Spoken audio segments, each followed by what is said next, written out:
சிறகடிக்க ஆசை சரியில்லை. அடுத்து வரதுக்கான எபிசோட்ல முத்துவும் மீனாவும் ஒரு வழியா அவங்களால முடிஞ்ச வரைக்கும் போராடி ஒரு 10 லட்ச ரூபாயை ஜெயிச்சிடுறாங்க.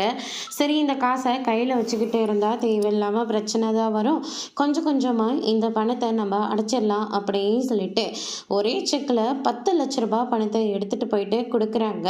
48 லட்சத்தில் 10 லட்சத்தை உங்களுக்கு கொடுக்குறோம், இன்னும் 38 லட்சம் தான் இருக்குது, அதையும் சீக்கிரமாக நாங்கள் கொடுத்துருவோம் அப்படின்னு சொல்லிட்டு மீனாவும் முத்தவும் அந்த பணத்தை கொடுத்துட்டு ரொம்பவே சந்தோஷமா அங்கேருந்து கிளம்புறாங்க.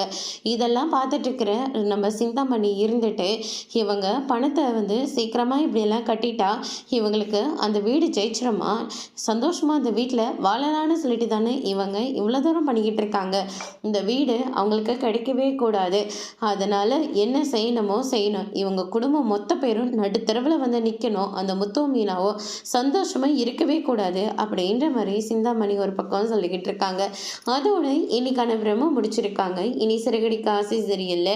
அடுத்தடுத்து என்னெல்லாம் நடக்க போகுதுன்றது வெயிட் பண்ணி பார்க்கலாம். தேங்க்யூ.